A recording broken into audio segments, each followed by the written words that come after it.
algebraic graph theory, there's far too much in algebraic graph theory to cover in a single lecture, even a 90-minute lecture. So I'm going to be a little bit selective, but I'm going to try and give you some sort of an overview. So it's fair to say that there are two important parts of algebraic graph theory. This subject is the interaction between graph theory and algebra, and what bits of algebra are most useful? Well, linear algebra, of course, as in all of mathematics. So if you have a graph, it has matrices associated with it, and so properties of those matrices will give information about the graph, in particular the eigenvalues. I will say a little bit about that, but I don't have to say too much more because Stefan Wagner will be telling you about eigenvalues and things like that on Thursday. The other, of course, is group theory, and there are two main places where group theory comes into the story: automorphisms of graphs. So in particular, we like graphs with some symmetry, and then we can look at the group of automorphisms, and also constructions of graphs from groups, which I'll get onto later on in the lectures. So I'm going to take you on a quick tour of these topics. And as I said, I won't say so much about, I'll say something about eigenvalues because I have something to tell you there, but I will spend more time on graphs and groups. So here are two graphs, rather beautiful looking graphs. The first one has an obvious symmetry of order 5, the rotation of the pentagon, and the second one has an obvious symmetry of order 3. You can rotate through 2 pi over 3.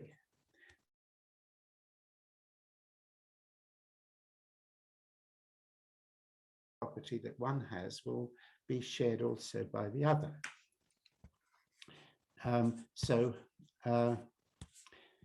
What we want to know is, can you match up the vertices of the first graph to the vertices of the second graph by a bijection that carries edges to edges and non-edges to non-edges? Well, I'm not going to show you a bijection. It's not a very difficult exercise to find the bijection. You can start off, say, number this vertex 1 and take a vertex over here and number it 1, and then number its neighbors and carry on like this. And you should find quite quickly that you've constructed an isomorphism. So these two graphs are actually the same. And as I just said, if two graphs are isomorphic, then any graph theoretic property of one holds also for the other, and any graph theoretic parameter takes on the same value for both graphs. So if two graphs are isomorphic, they will be the same from any graph theoretic point of view, although the drawings of them may look quite different, as I just showed you. So we need to be able to check graph isomorphism. And in a sense, this is computer science, but I think the part of graph theory that it's most closely related to is algebraic graph theory, because quite a lot of the concepts of algebraic graph theory have been used in studying graph isomorphism. So the big problem here is, if I give you two graphs on n vertices, can you decide whether or not they're isomorphic in a time which is just polynomial in n? And this is still unknown, although people have been thinking about it for a number of years now. So one of the people who has done most on this problem is Latsi Babai at the University of Chicago, and he gave an algorithm for graph isomorphism that runs in what is known as quasi-polynomial time. So quasi-polynomial means its order of magnitude is the exponential of a constant times log n to some power c. And it's called quasi-polynomial because if c is equal to 1, let's look what happens when c equals 1. This is the exponential of a log n, which of course is just n to the a, so that is a polynomial in n. So if c is 1, this bound is polynomial, but if c might be larger than 1, as indeed it is in Bavai's proof. So, but it was a big breakthrough over what was known before. The best previously known bounds were the exponential of a power of n, not just a power of the logarithm of n. So that was a big breakthrough. But on the other hand, nobody uses Bavai's algorithm in practice because it's asymptotically, it has this performance. But for any reasonable size graphs that you want to know about, there are practical algorithms, such as particularly Brendan McKay's program Naughty, which will do the job for you quite efficiently. So for graphs on hundreds or thousands of vertices, you can test isomorphism with Naughty, and there's no need to try to program Bavai's rather complicated algorithm. Okay, so what does graph isomorphism look like in terms of matrices? Well, for that we need the adjacency matrix of the graph. So let's number the vertices of the graph from 1 to n, and then we'll make a matrix where the ij entry is 1 if the ith vertex and the jth vertex are adjacent in the graph, and 0 if not. So this will be a matrix with all its entries 0 and 1. It will be symmetric because we're talking about undirected graphs. And so it's a real symmetric matrix. And for real symmetric matrices, of course, the linear algebra works particularly nicely. Any such matrix can be diagonalized. It has an orthonormal basis consisting of eigenvectors. So we can expect, but before we get on to the eigenvectors, let's just say you can write R to the n as an orthogonal direct sum of eigenspaces, but we chose this matrix here by, first of all, numbering the vertices from 1 to n. Suppose that I had numbered the vertices of the graph and you had numbered them in a different way. Would we agree or disagree when we come to work out the eigenvalues? Well, in fact, we will agree, because if you renumber the vertices, that simply means you've applied a permutation to the numbers 1 up to n.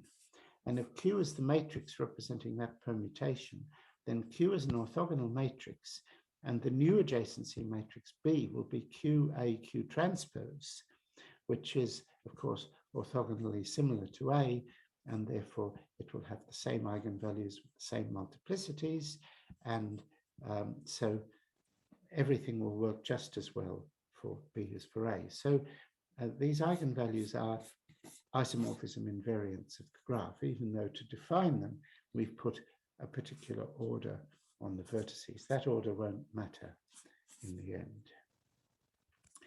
Okay, so isomorphic graphs have the same eigenvalues with the same multiplicities. Right, so I'm going to tell you a result about eigenvalues of graphs. This is a fairly old result now. It dates from the late 1970s, but it had a recent application, which I wanted to just mention briefly. So if you have a graph gamma, now, unlike most graph theorists, my graphs are usually called gamma. So I should perhaps stop and explain to you why I do that. Well, we're going to have graphs and groups in the same slide very often. So you can't have both G for a graph and G for a group. And so the obvious thing seems to be to call one of them gamma. Now, the word graph derives originally from Greek, and therefore to use the Greek capital gamma for a graph makes some kind of a sense. On the other hand, the word group comes to us from German, and so you might expect me to use a German fractal G for group, but I won't do that because I don't know how to draw those things, and probably you don't either. So I'll just, my graph will continue to be gamma and my group will be G. Okay, so now sorry, I haven't finished this paragraph. The line graph, we build a new graph from gamma. The vertices of the line graph are the edges of gamma. Two vertices of the line graph are adjacent if and only if the corresponding edges of gamma intersect. So if you have two vertices corresponding to intersecting edges, you join them. If they correspond to disjoint edges, you don't join them. Now here's another graph. Alan Hoffman named this the cocktail party graph. Cocktail parties were very popular back in those days. So people went along to the party in pairs. So you went along with your partner.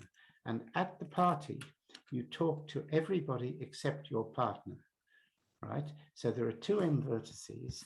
And if we number them A1 to AM and B1 to BM, so that AI and BI are partners, then AI is joined to every vertex except BI. So AI talks to everyone except AI's partner BI, and similarly with B and A interchange. So that's a cocktail party graph.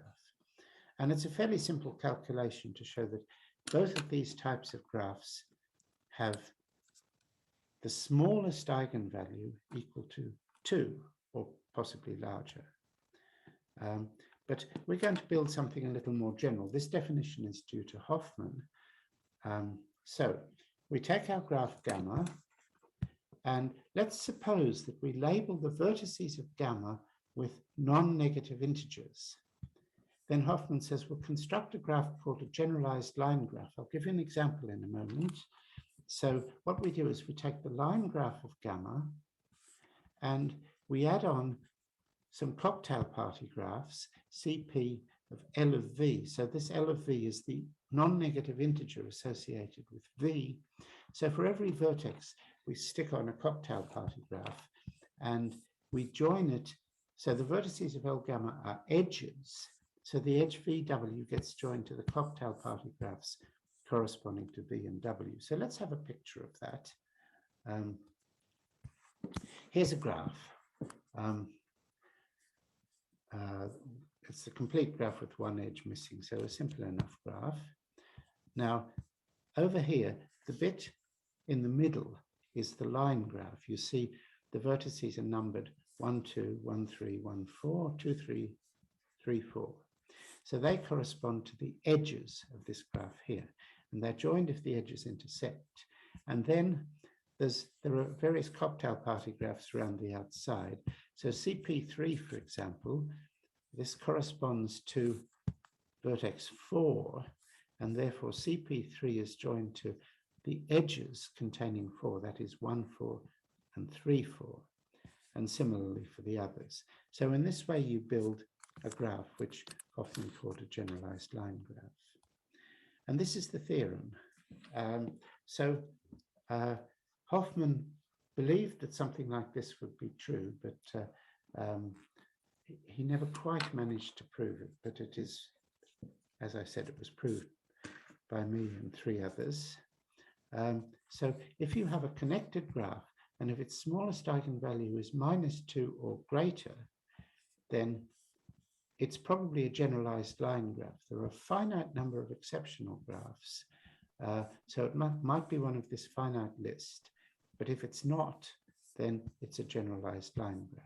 So all but finitely many graphs with smallest eigenvalue -2 are generalized line graphs. And one interesting thing about the proof is that we have to delve into yet a different bit of algebra to pick out the right thing to use. This comes from the theory of Lie algebras, the idea of a root system.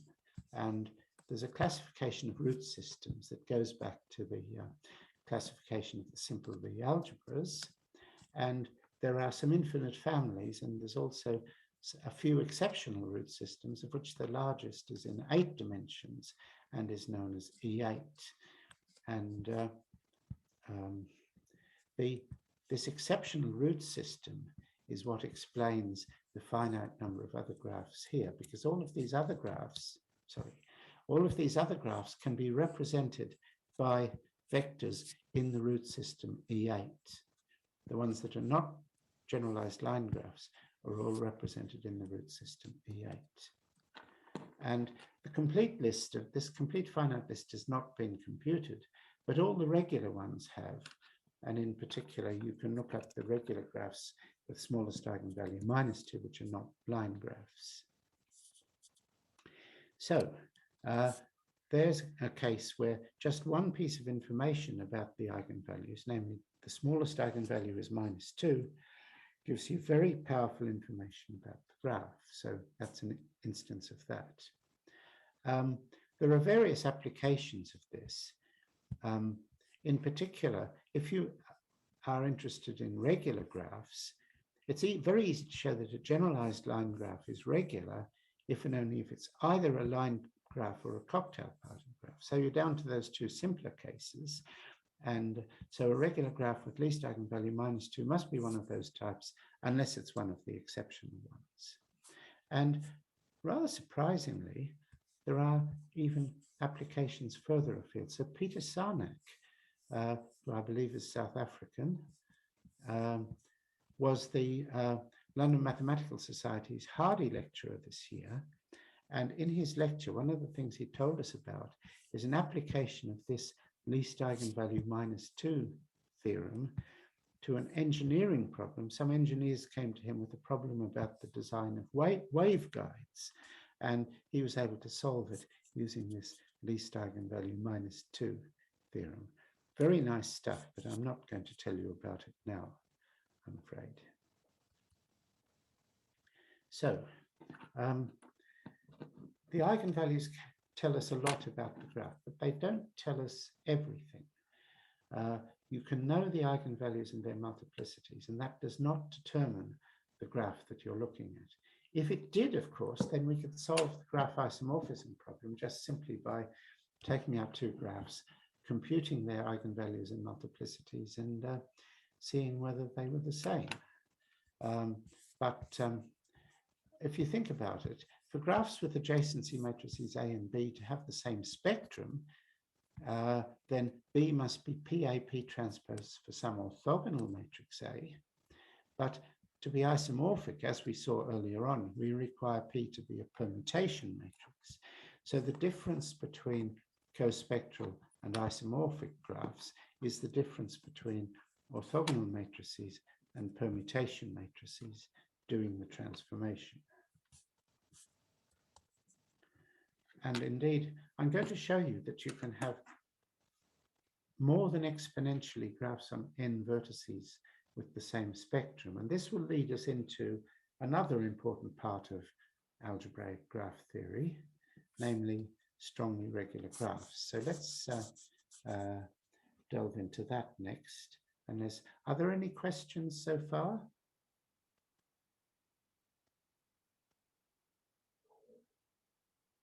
Doesn't seem so, so I'll continue. So here's the definition of a strongly regular graph. A graph is strongly regular with four parameters n, k, lambda, and mu if it satisfies these conditions. There are n vertices altogether. Every vertex has k neighbors, so it's a regular graph with degree k. If you take two vertices v and w and ask how many common neighbors do they have, well, if v and w are joined, they have exactly lambda common neighbors. If they're not joined, then they have exactly mu common neighbors. So that's what the parameters lambda and mu are doing there. And for strongly regular graphs, we can say exactly what it means for them to be cospectral. It means precisely that they have the same parameters. And essentially the reason for that is that given the parameters n, k, lambda, and mu, you can calculate the eigenvalues and their multiplicities. I'll say something about this later on, but in fact, there are strong constraints. These parameters are not all independent. There are strong constraints coming from the fact that when you compute the multiplicities of the eigenvalues, they have to be non-negative integers, and they will typically be complicated algebraic expressions in k, lambda, and mu, but those expressions must evaluate to non-negative integers because they are multiplicities. So here is a first very prolific construction of strongly regular graphs.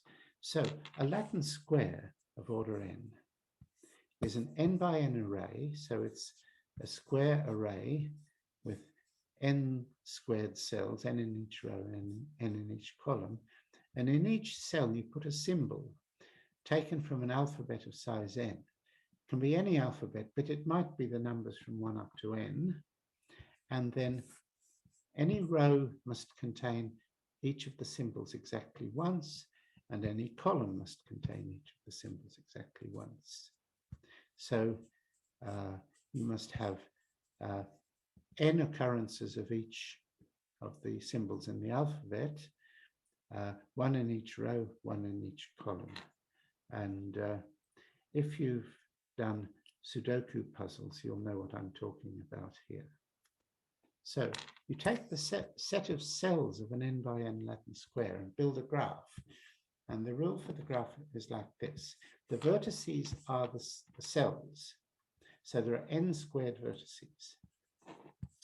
You join two cells if they lie in the same row, or if they lie in the same column, or if they have the same entry in the Latin square. So let's just stop and think for a moment. Take a cell, for example, the cell in the top left. There are n minus 1 further cells in its row, and n minus 1 further cells in its column. And whatever symbol it contains, that symbol will occur n minus 1 times in the rest of the square. So every vertex will have 3 times n minus 1 neighbors.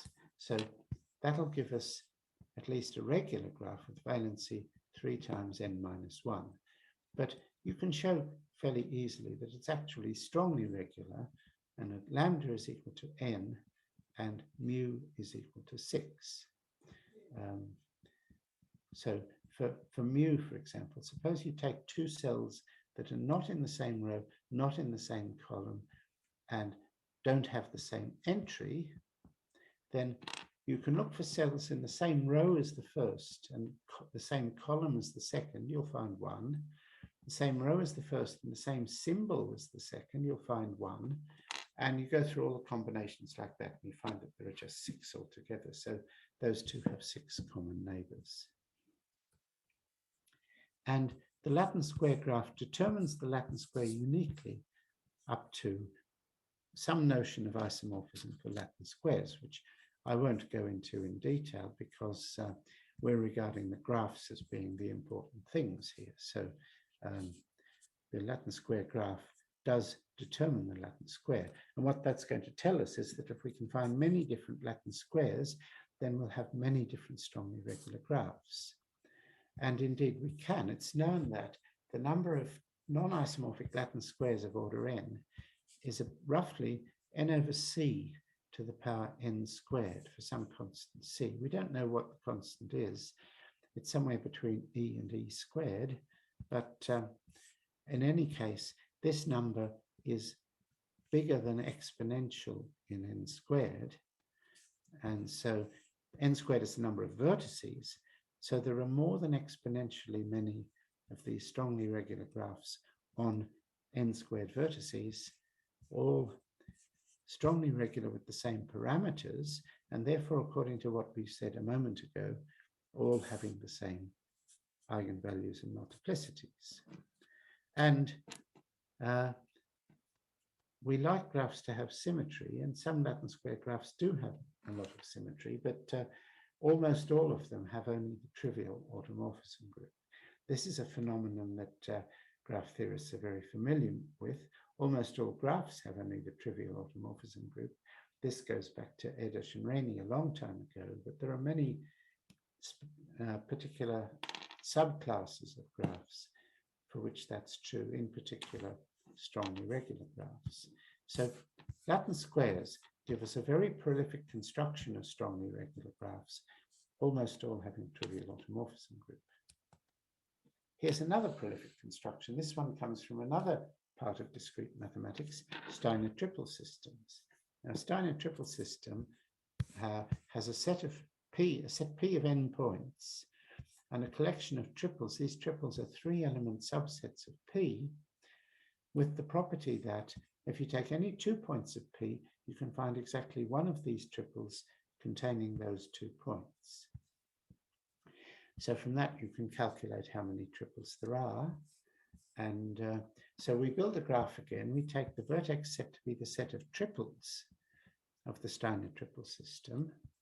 And we say that 2 vertices are adjacent if the triples have non-empty intersections. So it's very similar to the line graph of a graph, and it's sometimes called the line graph of the Steiner triple system.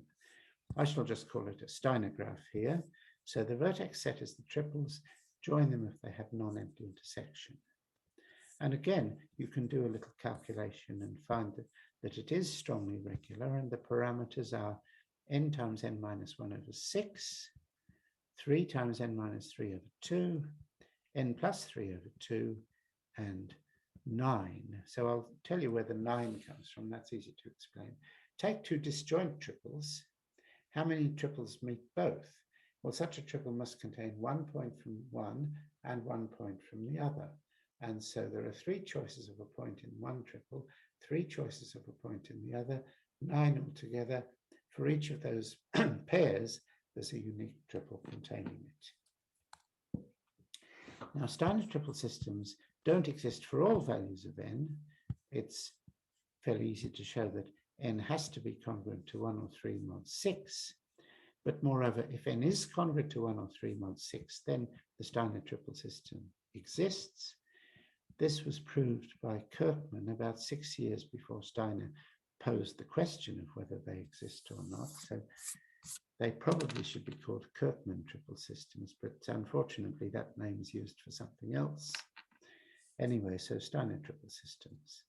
And again, it's true that if n is congruent to 1 or 3 mod 6, there are many, many non-isomorphic Steiner triple systems, and they give rise to many, many non-isomorphic, strongly regular graphs, all with the same parameters and almost all having trivial automorphism groups. So that's another source of very many co-spectral graphs, mostly with trivial automorphism groups. Now, okay, so perhaps, if you think about strongly regular graphs for a bit, you might decide that perhaps most strongly regular graphs are of these types we've just seen. But if you list them by number of vertices, then there's no obvious pattern at all. It fluctuates extremely randomly as you go up through the natural numbers n. If n happens to be a square, there will be Latin square graphs. If it happens to be of the form m times m minus 1 over 6, there will be Steiner graphs. But there are lots of others and no obvious pattern. But if you list them by smallest eigenvalue, then you get a slightly more reasonable approach. There's a remarkable theorem by Arnold Neumeier, of which I will only tell you a special case. Arnold Neumeier's theorem tells you that if you say what the smallest eigenvalue of the graph is, then it gives you a pretty good description of the possible strongly regular graphs. So these graphs are strongly regular, but Neumeier can deal with any smallest eigenvalue, not just -2. So this is his theorem for smallest eigenvalue -3. I won't state the general case, but it is very similar in structure to what's here. If you have a strongly regular graph with smallest eigenvalue -3, then perhaps it's a complete multipartite graph with parts of size 3. In other words, the vertices divide into groups of 3, and any pair in different groups are joined by an edge. Then there are Latin square graphs and Steiner graphs. And apart from that, there's a finite list of exceptions. And again, nobody's worked out the finite list of exceptions, but there are only finitely many apart from these three types. So complete multipartite graphs of parts of size 3 sort of correspond to the cocktail party graphs, and Latin square graphs and Steiner graphs, well, we've seen that they're very prolific. Apart from that, there are only finitely many. And one of those finite list of exceptions is the Peterson graph. Okay, so regularity and symmetry. Strongly regular graphs, well, as the name suggests, they satisfy a rather strong form of regularity. A graph is regular just means every vertex has a constant number of neighbors. For strongly regular, we do ask the same thing for pairs of vertices, except that we allow the number of neighbors to depend on whether the two vertices are joined or not. We allow two possible values. So that's stronger than being regular, yet it's not enough to imply symmetry. As we've seen, there are huge numbers of strongly regular graphs where the automorphism group is trivial. So this is a way that you can try and do something about that. So we'll call a graph T homogeneous if whenever you have two subgraphs on it, two induced subgraphs on at most T vertices that happen to be isomorphic, you can extend that isomorphism to an automorphism of the whole graph. And it's homogeneous if it's T homogeneous for all T less than or equal to N. So that is a very, very strong symmetry condition. And so, for example, let's just look at some small cases. One homogeneous means if you take any two single vertices, there's an automorphism that carries one to the other. So the graph is vertex transitive. The automorphism group acts transitively on the set of vertices. Two homogeneous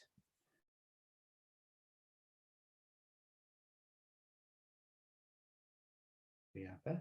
If you take any two edges, edges are isomorphic to vertex subgraphs, so you can map one edge to the other, and you can do it in either order.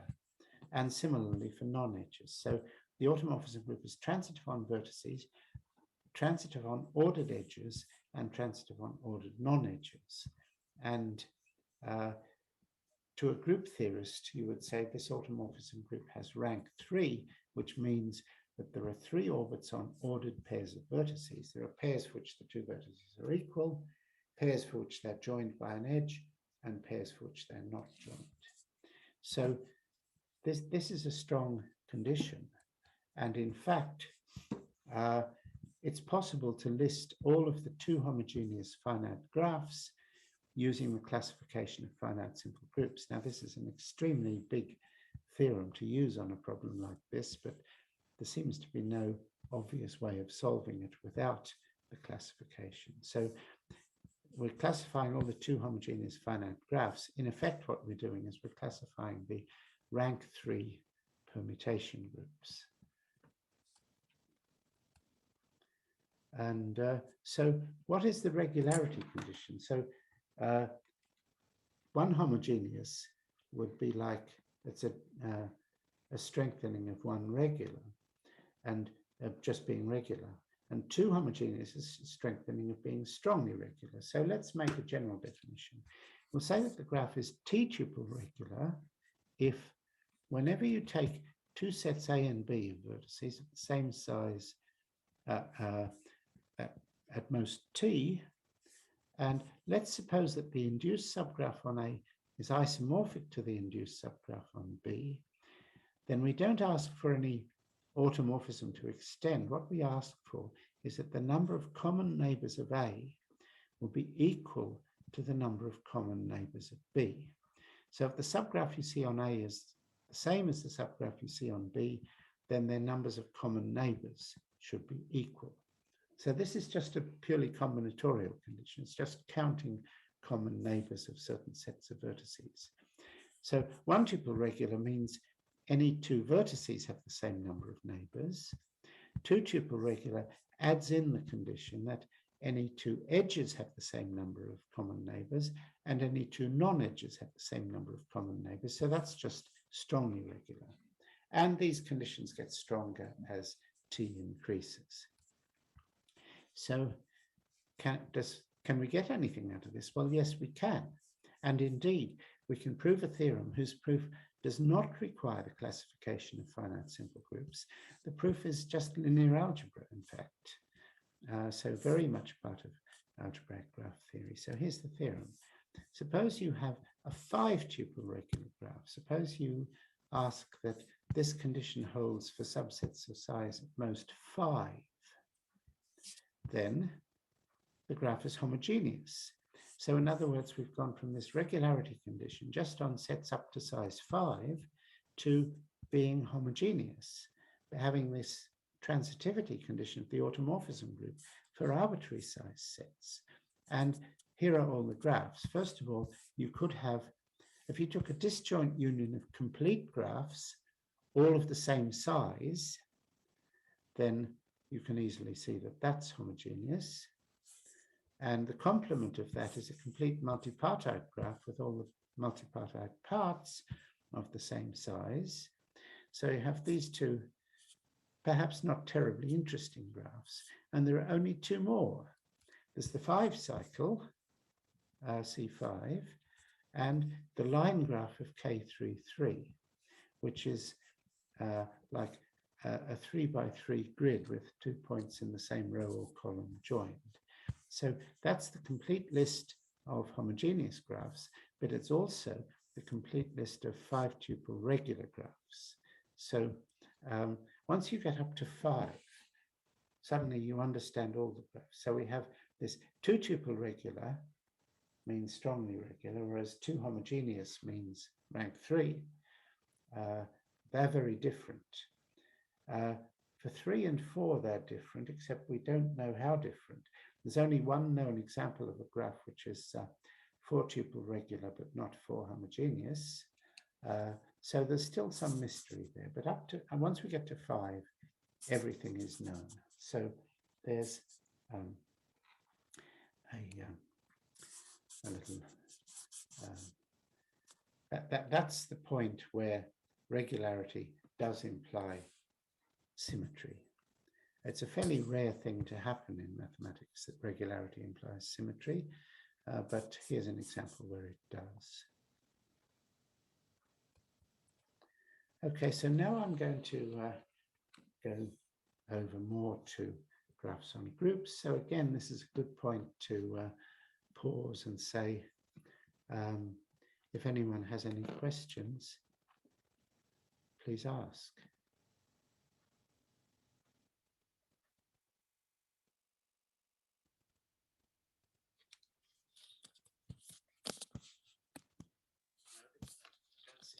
Any questions? Okay, then I'll press on. So, well, I normally say, Prof, if you give a good lecture, then no one has questions. So I suppose we all follow. That's true, but it is also true that if you give a really, really bad lecture, nobody will ask any questions because they'll all have got so bored that they'll be doing something else. Well, they're already saying in the chat that it's well presented. So I suppose it's towards the positive. Let's hope so. But I will press on. Thank you very much, Mafunda. Okay, so graphs and groups. So I'm going to start off by telling you something I proved quite some time ago, but it's not really gone anywhere. It's one of these things that just sinks without trace. But I mentioned earlier on that almost all graphs have only the trivial automorphism group, and that this is also true if you restrict to various classes of graphs. So I decided to look at the question, let's suppose that you force the graph to have some automorphisms. You say, let's take a graph that has a particular group G contained in its automorphism group. Now, you might expect, judging by what happens for all graphs, that once you force G to be a group of automorphisms, that's all. You don't get anything else. In fact, that's not the case. Well, sometimes it's the case. Let's see what happens. This is the theorem. So G is a finite group, and I'll let A sub n of G be, you look at all the n vertex graphs, and you keep only the ones that have G as a subgroup of the automorphism group. So you throw away all the graphs that don't have G in the automorphism group and just keep the ones where G is a subgroup of the automorphism group. Okay, and Bn will be the number of graphs for which you actually have equality there. So G is the full automorphism group. And as I said, you might expect, judging by what we said earlier, that these two numbers would be roughly the same, so that the ratio of them should tend to 1 as n goes to infinity. Well, I could prove that it tends to a limit, but the limit is not always 1. In fact, if you take a nilpotent group, the value of the limit, so this limit depends only on the group G, so it's a parameter associated with a finite group. If the group is nilpotent, the values that you can get are dense in the unit interval. If the group is abelian, but not elementary abelian, then the ratio tends to 0.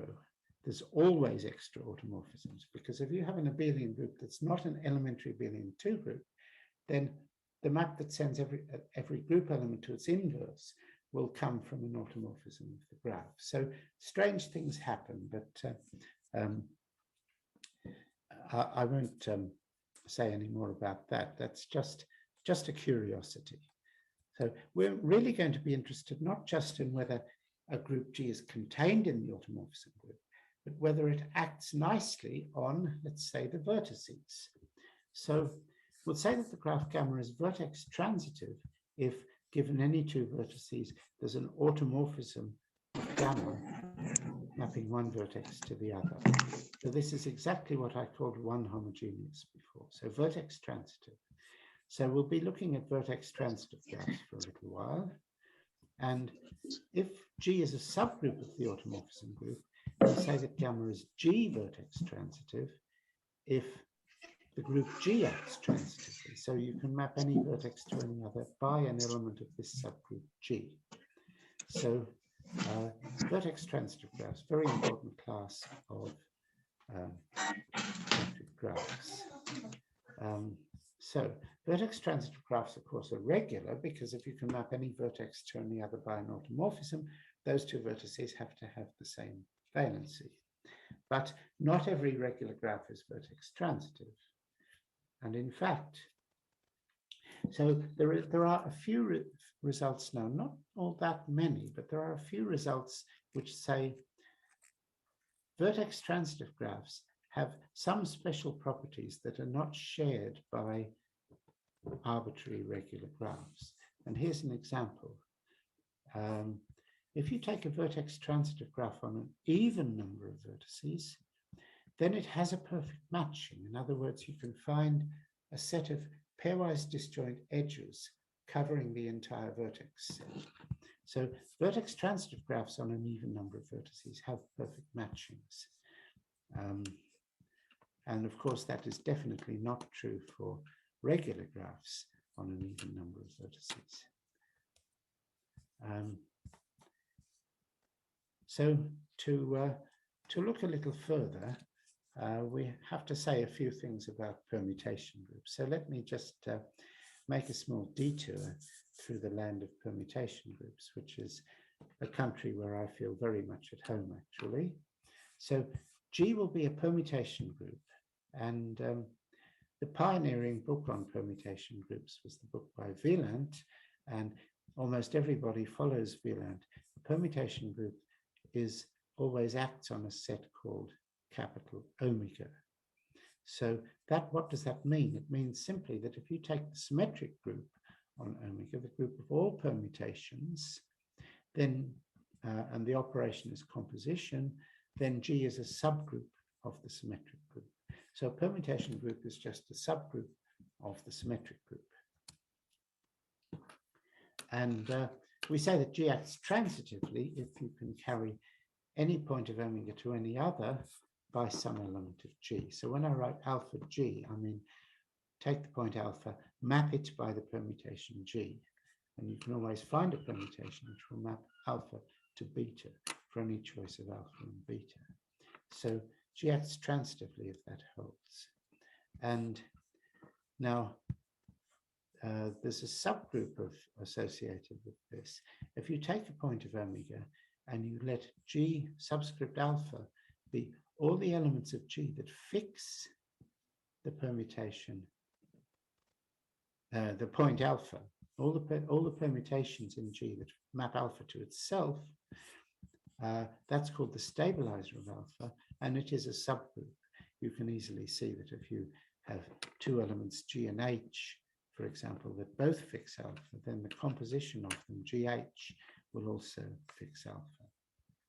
And in a transitive group, stabilizers at different points are conjugate subgroups, so they look very much alike from a group theory point of view. And we say that G acts regularly on omega if it acts transitively, and the stabilizer of a point is the identity. If that holds for some alpha, then because all these subgroups are conjugate, if one of them is the identity, then they're all the identity. So this will hold for all alpha in omega. So that's what it means for a group to act regularly. And now, given a permutation group, I'm going to assume that it's transitive, but you can do this in much greater generality. In fact, this is also an important topic in algebraic graph theory.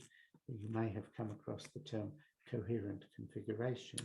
Well, that's the combinatorial structure that describes the setup in general. But I'm going to stick to the case where the group is acting transitively. Now I'll define an orbital of G to be an orbit of G on the set of ordered pairs. So omega cross omega is the set of ordered pairs of elements of omega. So I have a pair alpha beta. If I can map alpha and beta simultaneously to gamma and delta, then those two pairs lie in the same orbital. Now, because we said the group is transitive, you can take the pairs for which the two components are equal, alpha, alpha, and you can map any of those, any pair like that to any other pair like that. So this will be a unique orbital that consists of all the pairs where the two elements are equal, and we call that the diagonal orbital. And if there are only two orbitals, the diagonal and the non-diagonal, then the group is said to be two transitive. That means you can map any pair of distinct elements to any other pair of distinct elements by something in G. Now, if you take a non-diagonal orbital, alpha beta, well, if you let alpha beta be a point in that orbital, if you switch it around, if you take all the pairs in an orbital and switch them all around, you get another orbital, which may or may not be the same as the one you started with. So self-paired means that when you switch all the pairs around, you stay in the same orbital. Otherwise, it's non-self-paired. And so now, this is a set of pairs, so we can think of it as the set of edges of a graph, except that in general it will be a directed graph, because if the orbital is not self-paired, then if we think of alpha beta as being a directed edge from alpha to beta, if the orbital is not self-paired, we will not also have an edge from beta to alpha. So it will generally be a directed graph, and the other orbital you get by reversing the pairs will consist of the same edges but in the opposite direction. So it may be an undirected graph, because if you have a self-paired orbital, you get the joins in both directions, and we can think of it as an undirected graph.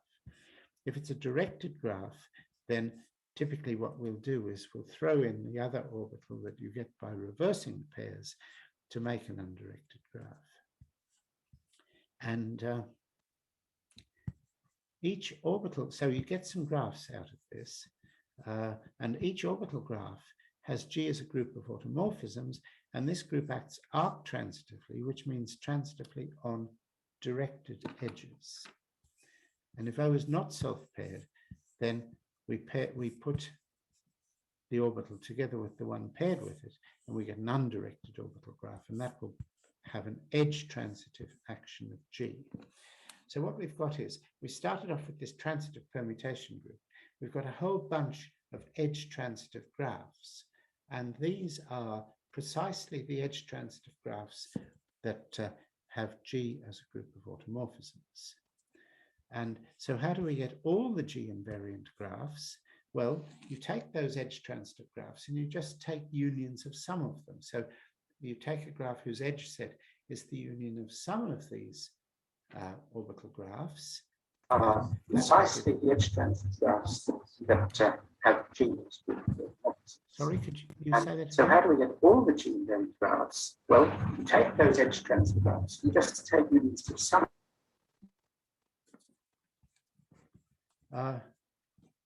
Yes, so so this is going to give us a graph on which G acts vertex transitively, but it won't necessarily be edge transitive because we've thrown together different orbits. And if we put more than one orbit in, the group won't be edge transitive anymore, but it will still be vertex transitive.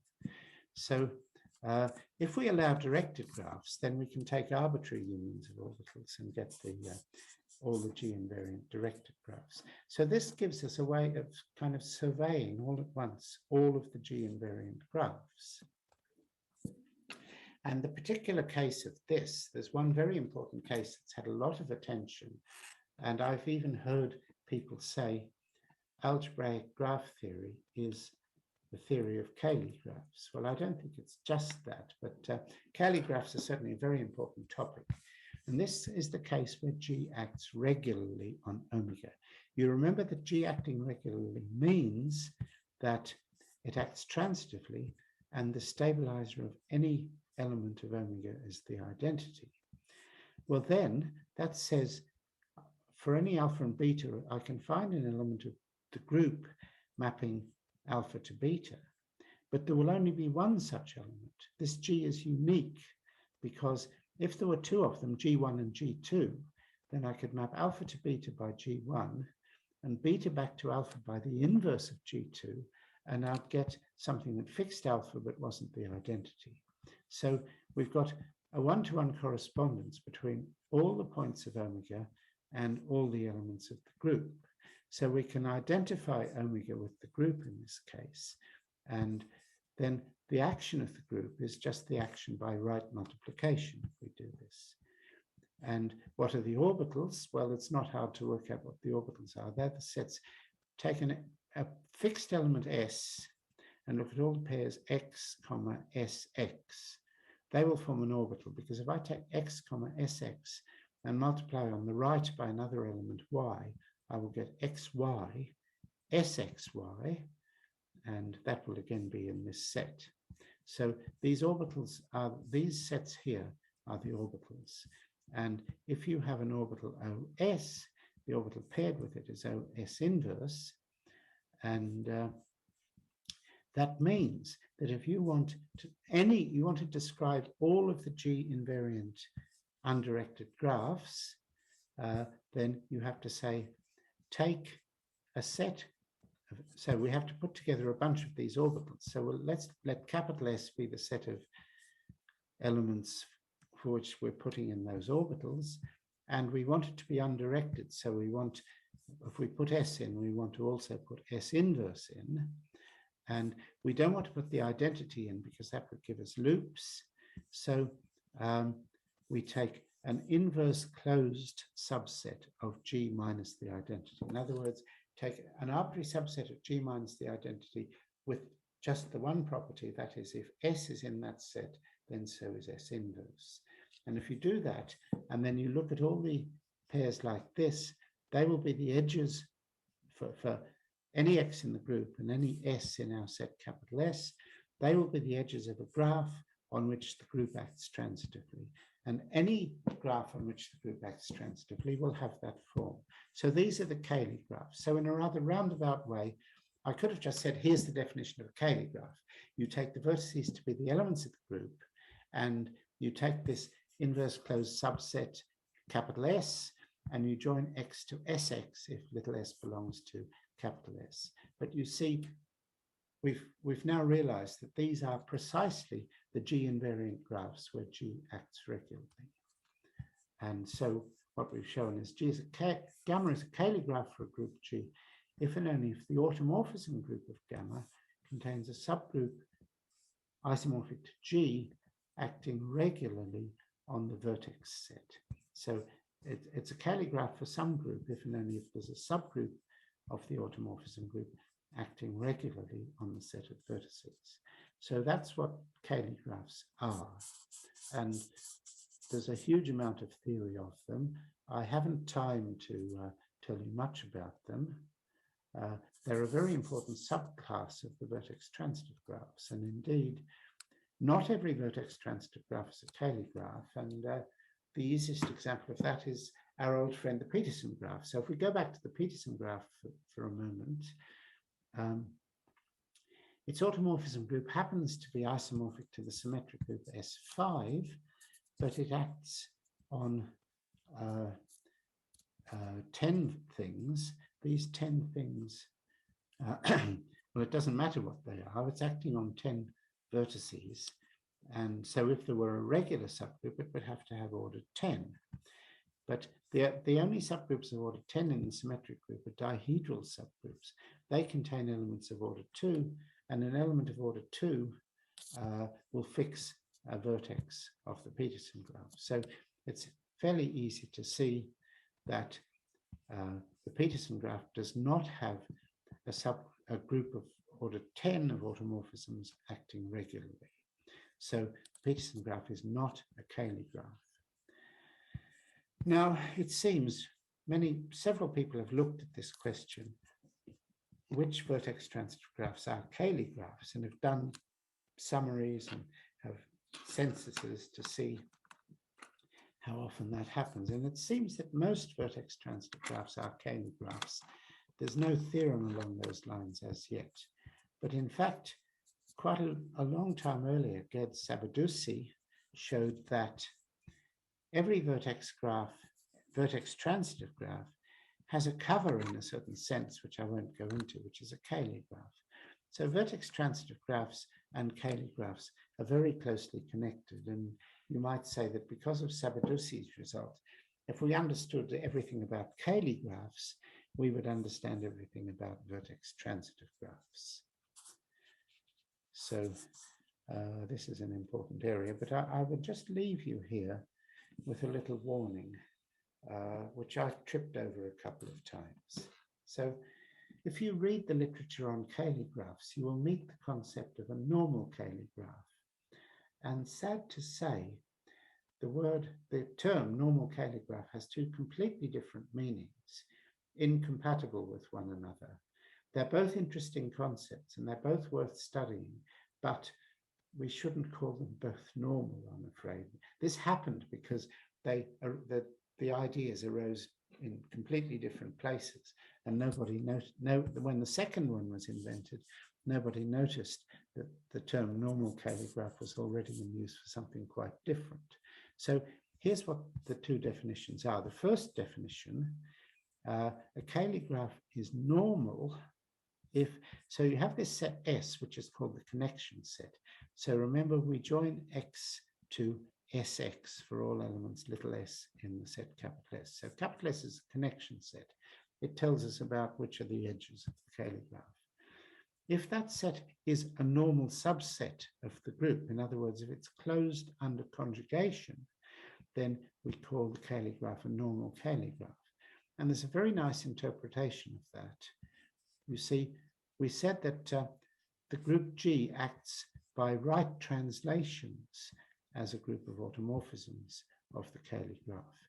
If it also acts by left translations as a group of automorphisms, in other words, of multiplying on the left by an element of G as an automorphism for any element of the group, then that makes the Cayley graph normal in this sense.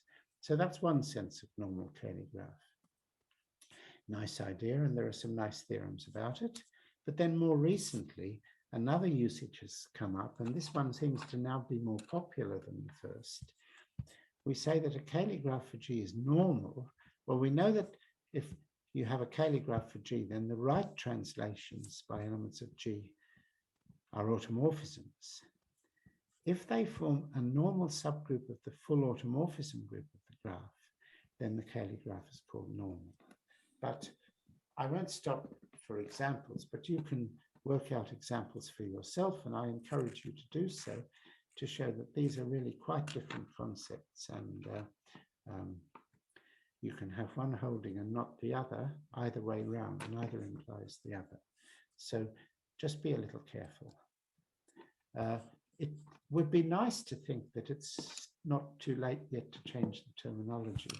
Even though this is older, I think this one has become more popular. So we might think of changing normal Cayley graph to a different word here.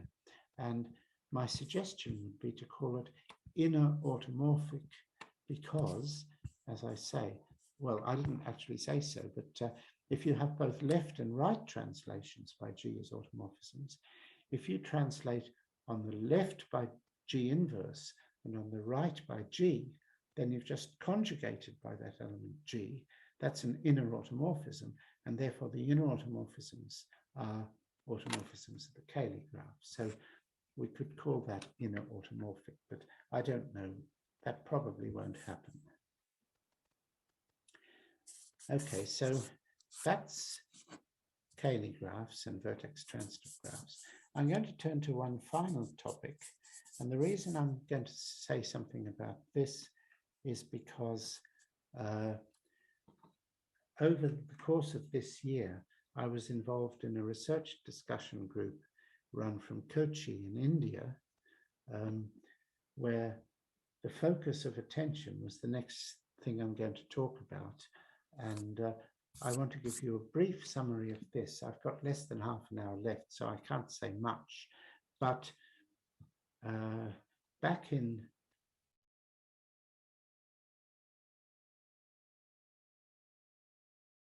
this, I spoke for 8 hours on the topic, which I'm now proposing to cover in less than half an hour.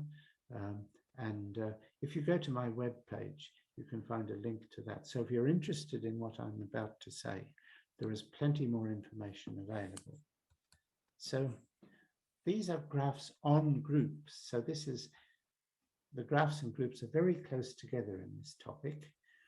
The vertex set of the graph is a group, and the edges of the graph reflect the group theoretic structure of the group in such a way that any automorphism of the group, not just inner automorphisms, but all automorphisms of the group, will preserve the graph. So these are graphs that will be invariant under all the automorphisms of the group and will tell us something about the structure of the group. So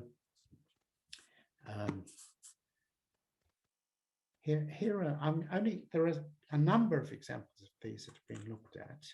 I'm only going to talk about a few of them. So the first one that was considered was the commuting graph of a group. So you take the group G, you take two vertices X and Y, you join them by an edge if they commute. In other words, if XY is equal to YX. So that makes a graph. That's obviously an undirected graph.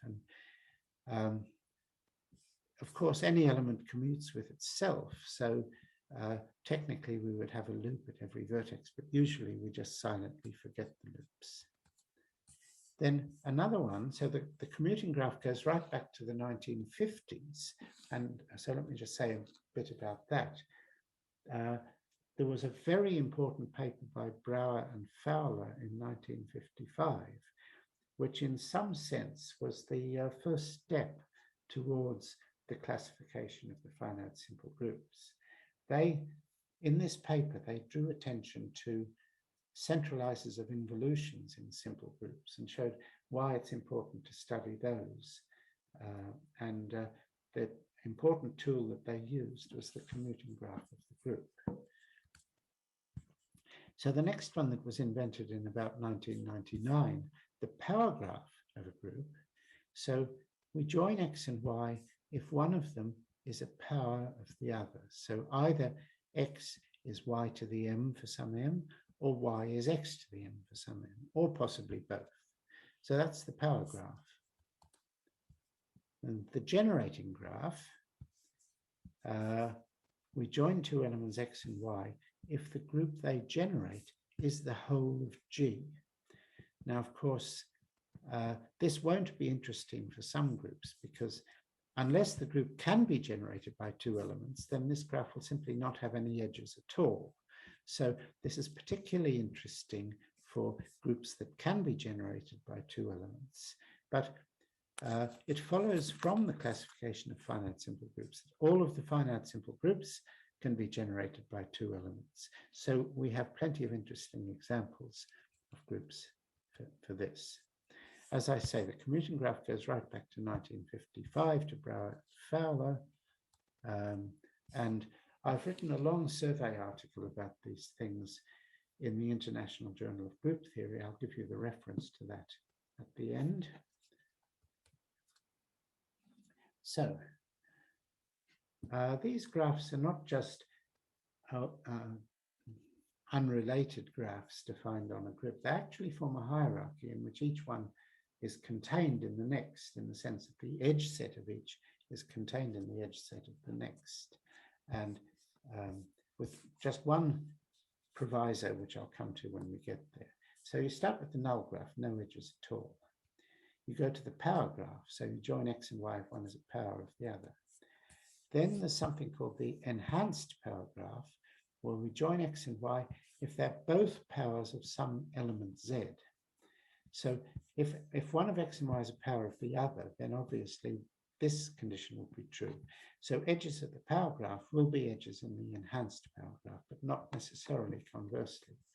But if x and y are both powers of an element z, they lie in the cyclic group generated by z, and any subgroup of a cyclic group is cyclic, so the group generated by x and y will itself be a cyclic group. So that's another way of saying the same thing. Then we have the commuting graph. Well, the commuting graph, we join them if xy equals yx. That's another way of saying that is that the group generated by x and y is an abelian group. And since cyclic groups are abelian, we see that this one is a subset of this one. Then the non-generating graph. So instead of taking the generating graph, we'll take its complement, the non-generating graph. So we join 2 points, two elements of the group if they don't generate the whole group. And finally, the complete graph. And the only thing to note is that the step from here to here, to get an inclusion there, we have to exclude abelian groups with two generators. So that's a rather small class of groups, and we'll just simply exclude them. So we have this hierarchy of graphs. And once we have a hierarchy, there are various natural questions that we can ask. But before I get onto them, let me just mention one thing. If you go back to the definition of the power graph, we join x to y if one is a power of the other. Well, your natural reaction to that it probably is what mine was. That should really be a directed graph. We should put a directed arc from x to y if y is a power of x. Then an edge in the power graph will just say it's an edge in the directed power graph, but we forget the direction. So in other words, the power graph is the undirected graph underlying this directed power graph. Now, if y is a power of x and z is a power of y, then z is a power of x. So this relation in the directed power graph is reflexive, and that makes it into what's called a partial preorder, and the power graph is the comparability graph. So we have, and we can change this partial preorder to a partial order without losing anything. So you have a partial order on your set, and you join two elements if they're comparable in the partial order. So the power graph is the comparability graph of a partial order. Now, Dilworth's theorem tells you that the comparability graph of a partial order is perfect. That is to say, any induced subgraph has clique number equal to chromatic number. So that's a very strong and interesting property of the power graph, which we see by looking at the directed version. Now, for two groups G1 and G2, the following three things are equivalent. The power graphs are isomorphic, the enhanced power graphs are isomorphic, and the directed power graphs are isomorphic. So, of course, from the directed power graph, you easily get the power graph by just forgetting the directions. You can also easily get the enhanced power graph from the directed power graph. And in fact, it's a little harder to prove, but it is true that you can go back the other way. If you have either of these two graphs, you can either of the first two, you can reconstruct the directed power graph from them. So those graphs determine one another, but not necessarily being equal. So I want to just briefly mention something from group theory. This is something that was invented by Philip Hall. He calls two groups isoclinic. This is weaker than the groups being isomorphic. Roughly speaking, it says that with respect to commutation, they're the same. Now, if you look at the operation of forming the commutator in a group, that's G inverse H inverse GH. So you put in two group elements, G and H, and out comes their commutator, which is an element of the derived subgroup or commutator subgroup. And in fact, if you change G and H by multiplying them by elements of the center, they commute with everything, so they don't change the commutator. So you can really think of it as a map from G over the center of G to G over the center of G into G dashed. And if you have two groups with commutation maps gamma 1 and gamma 2, we call them isoclinic. If there's an isomorphism between G over the center in one to that in the other, and another isomorphism from the derived group that intertwines this commutation business. And the interesting thing about that is that if two groups are isoclinic and have the same order, then their commuting graphs are isomorphic. And curiously enough, we don't know whether the converse is true. It is true in some cases, but the general problem of deciding when two groups have isomorphic commuting graphs is open. So I'll tell you a few results about this hierarchy. First of all, some universality results. So the power graph we saw is the comparability graph of a partial order. So that's a very special, it belongs to a special class of graphs, comparability graphs of partial orders. So, but are there any further restrictions? Well, every comparability graph of a partial order can be embedded in the power graph of some finite group. And when you go to the other graphs in the hierarchy, there are no restrictions at all. So here's a theorem. First of all, if you take the comparability graph of any partial order, you can find a group G so that gamma is an induced subgraph of the power graph of G. So every comparability graph can be embedded in the power graph of a finite group. And for the other types of graphs that I've told you about, every finite graph can be embedded in the corresponding graph. So every finite graph is embedded in the commuting graph of some finite group, or the enhanced power graph, or the non-generating graph. And there are still some questions there. For example, what's the smallest group required to embed a given graph? Or to embed all graphs of some order. We don't know precise answers to that. But one thing, if you have a hierarchy, you can ask, when can two graphs in this hierarchy be equal? And that leads to some very interesting group theoretic questions, which I'll just run through rather quickly. The power graph is null if and only if G is the trivial group.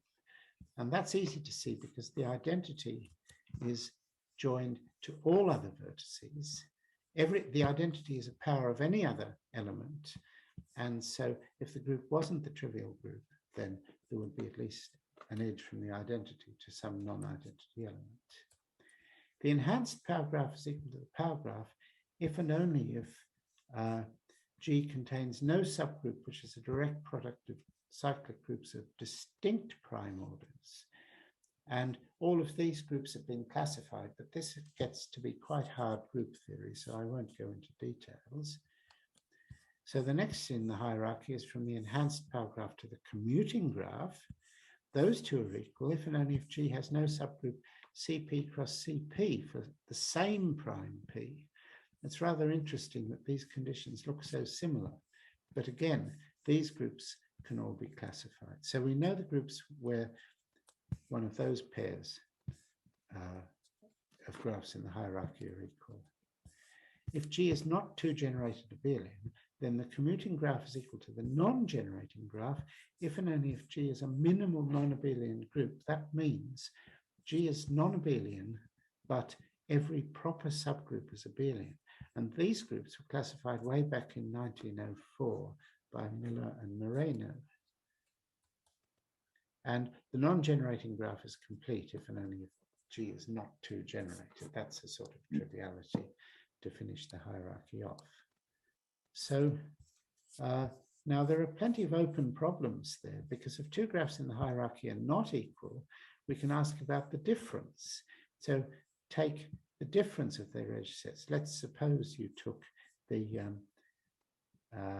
enhanced power graph and the commuting graph. If they were not equal, then what about the graph whose edges are edges in the commuting graph but not in the enhanced power graph? So pairs that generate an abelian group but not cyclic. And not very much is known about those graphs, but there is plenty of room for things to be done. So, I might mention Saul Friedman, who's worked on the difference between the non-generating graph and the commuting graph. He's a PhD student in St Andrews at the moment, grew up in Australia, but he was actually born in Johannesburg. So there's a local boy.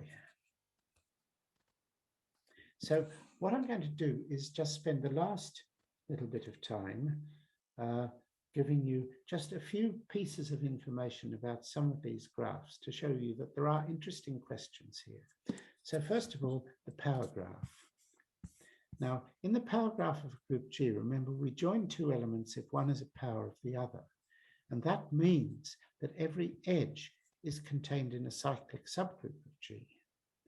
So in particular, every clique is contained in a cyclic subgroup of G. So if we want to know the clique number of the power graph, the largest complete subgraph, we just have to look at the cyclic subgroups of G and find the maximum clique number.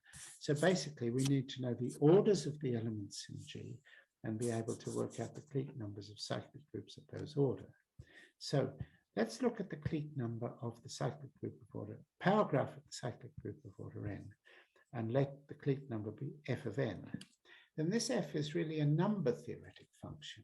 It's given by a recurrence relation, f of 1 equals 1, and f of n is equal to phi of n plus f of n over p, where phi is Euler's totient function and p is the smallest prime divisor of n. So this gives you a simple recurrence relation that allows you to compute f for any reasonable sized number n. And using that, you can show that in fact, f of n, the clique number of the cyclic group, lies between phi of n and 3 times phi of n. In fact, you can refine them, the upper limit from 3 down to this strange number 2.648, etc. So that's the lim sup of the ratio of f of n to phi of n. And here's the analytic expression for it.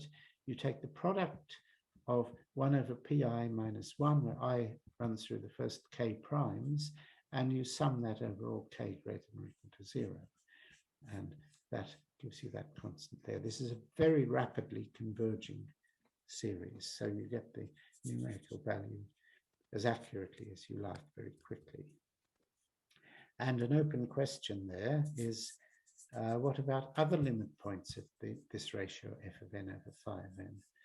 Can we describe other limit points, or perhaps all of the limit points? So that's the clique number of the power graph. Now go to the enhanced power graph. And in fact, the power graph, as we saw, is contained, the edge set is contained in the edge set of the enhanced power graph. So it's a spanning subgraph. And equality holds if and only if G is something called an EPO group, which means all the elements have prime power order. And as I said, there is a classification of those groups, but it's hard group theory, and I won't go through it here. But we could do something more general. We could say, take a monotone graph parameter. So P is a graph parameter. Let's just require that when you add in more edges to the graph, the value of P does not decrease. It can only increase when you add edges. Then, of course, P of the power graph will be less than or equal to P of the enhanced power graph. So you could now say, when does equality hold it? Pick your favorite graph theory parameter, monotone graph parameter, and ask which are the groups for which equality holds here. And one of the things that we were able to do as a result of this study, research discussion in Kochi is the following nice theorem. For any finite group G, the matching numbers of the power graph and the enhanced power graph are equal. So we can prove they're equal, but we don't have a formula for them. So we have upper and lower bounds for the matching number, but we know that for the power graph and enhanced power graph, they're exactly equal. So that is proved by saying, suppose you have a matching in the enhanced power graph. If there's an edge which isn't in the power graph, you want to replace it by a different edge which is in the power graph to get another matching of the same size. The commuting graph, now there are interesting things here too, which I'll mention briefly. The commuting graph is always connected. So this is, I'm going to talk about connectedness. It's always connected because the identity, or indeed elements at the center of the group, are joined to all other vertices. So we could look at the reduced commuting graph by just taking out the vertices that commute with everything and say, is that connected? And here's a quite striking result. So first of all, if you do that, there's no upper bound for the diameter. For any given D, there is a group whose order is a power of 2, so that the reduced commuting graph is connected, but has diameter greater than D. On the other hand, if you require that the center of the group is just the identity, then every connected component of the reduced commuting graph has diameter at most 10. And this upper bound of 10 is actually best possible, which is a little bit of a surprise. And generating graph, there's also results about connectedness here, but it's really rather strong. And this is quite a remarkable theorem, I think. For any finite group G, the following conditions are equivalent. So we're going to be looking at oh, I'm sorry, that says commuting graph. It should say generating graph.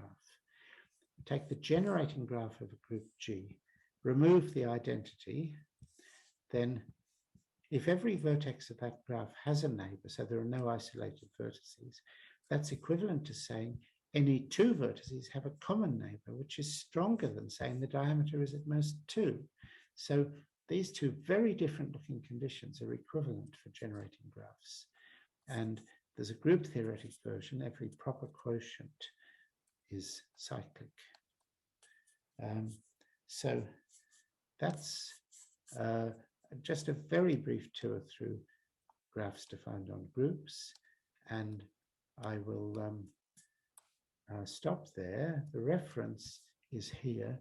If you just go to the International Journal of Group Theory, so if you stop this at the / here, you can easily find my paper among the ones online ahead of press in there, if you want to take a look at that. And so I thank you for your attention, and I will finish there. Thank you very much. Thank you, Prof. Thank you, Prof. Thank you so much for this interesting lecture. I will now invite any questions if there are any. Yes. Anyone have a question?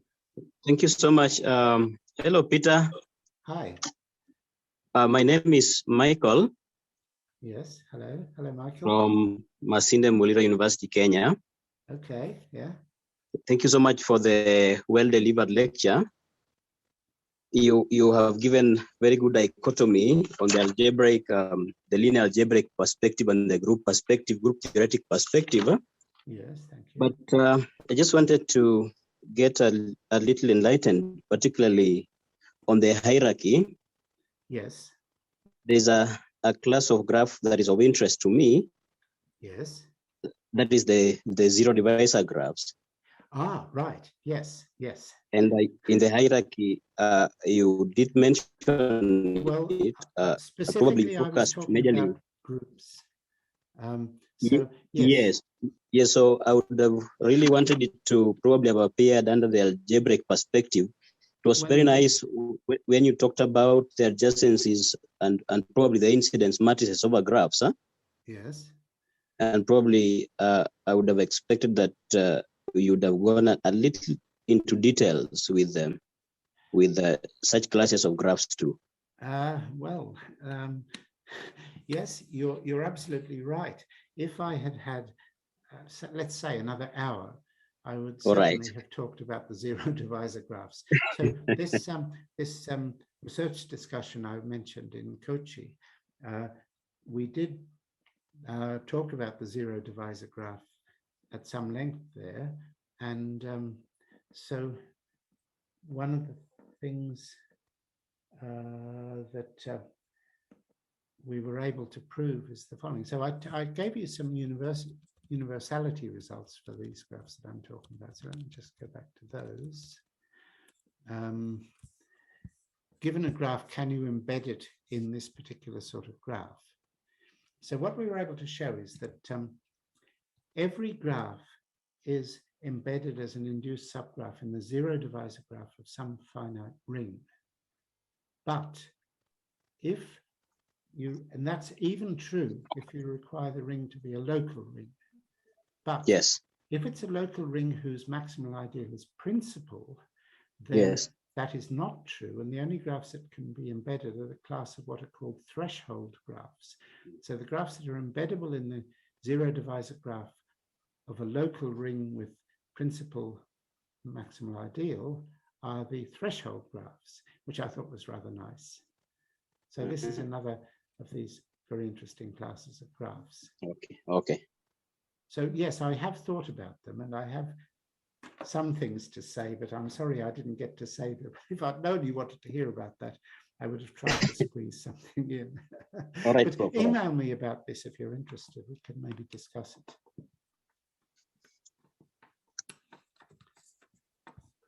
Okay, are there any other questions? Any more questions? Okay, Prof, I do have a question. Yes.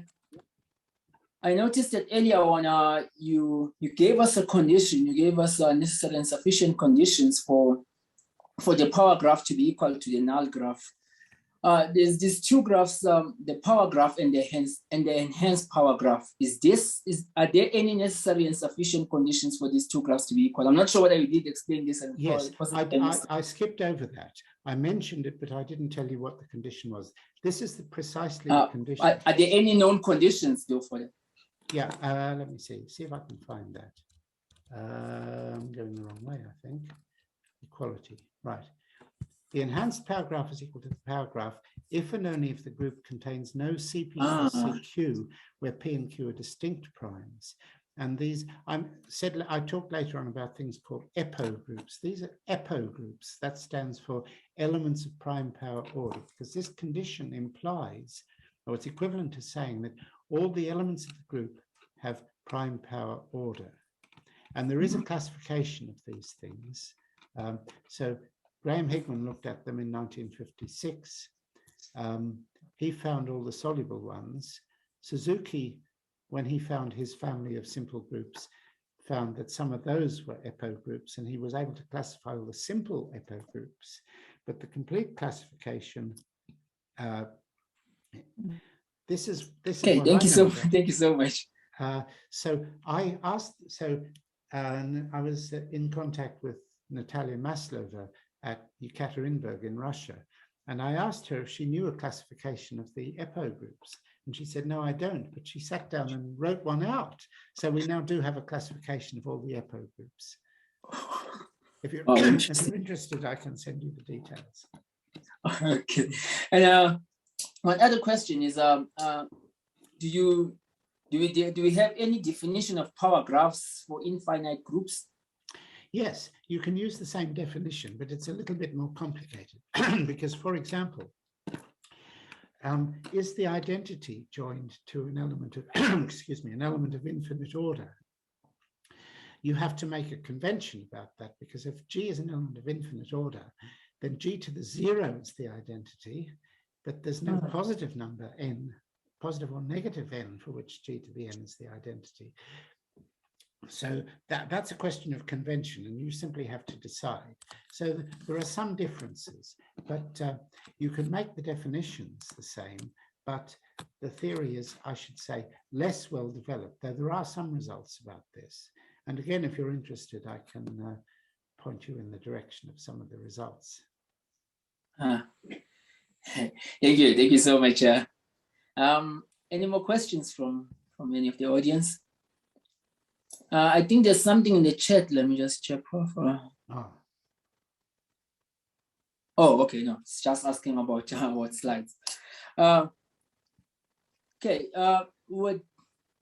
having seen that Prof. Cameroon is now done with the first lecture, we can join again at 1700 South African time to join this the problem session that will be conducted by Professor Cameroon again. Yes, okay, so time for me to have a cup of tea. Thank you very much. Thank you so much, Prof. And I think we've all everyone for listening. Bye-bye.